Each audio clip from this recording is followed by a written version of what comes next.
Hi, this is Joël Meyer. Are you short of ideas to keep your kids busy? Why not have them paint a window?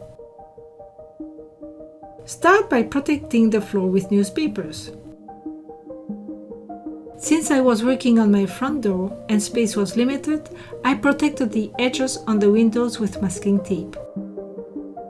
I temporarily placed paper on the outside of the windows so that I could better film my work without having the backlighting from the sun.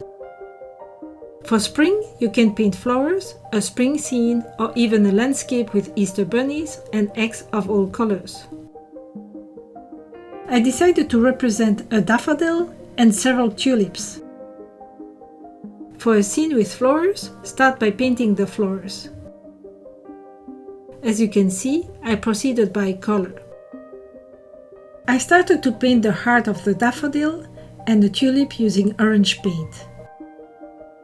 Then I painted 2 other tulips of different colors.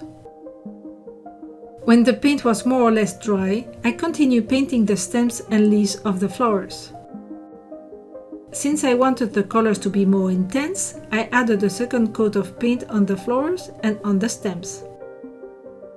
I didn't have any special paint to use on windows, so I used acrylic paint that I had at home.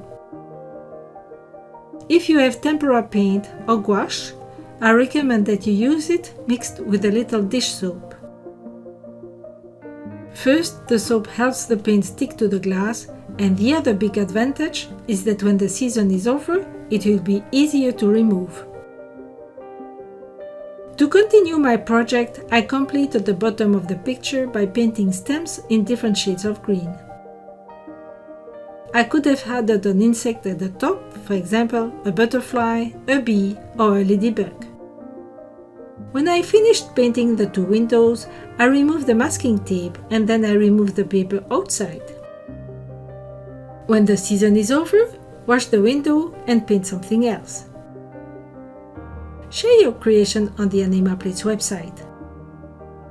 To print the document with illustrated instructions, click on the link below the video and visit the Animaplates website where you will find hundreds of fun and educational projects. See you soon!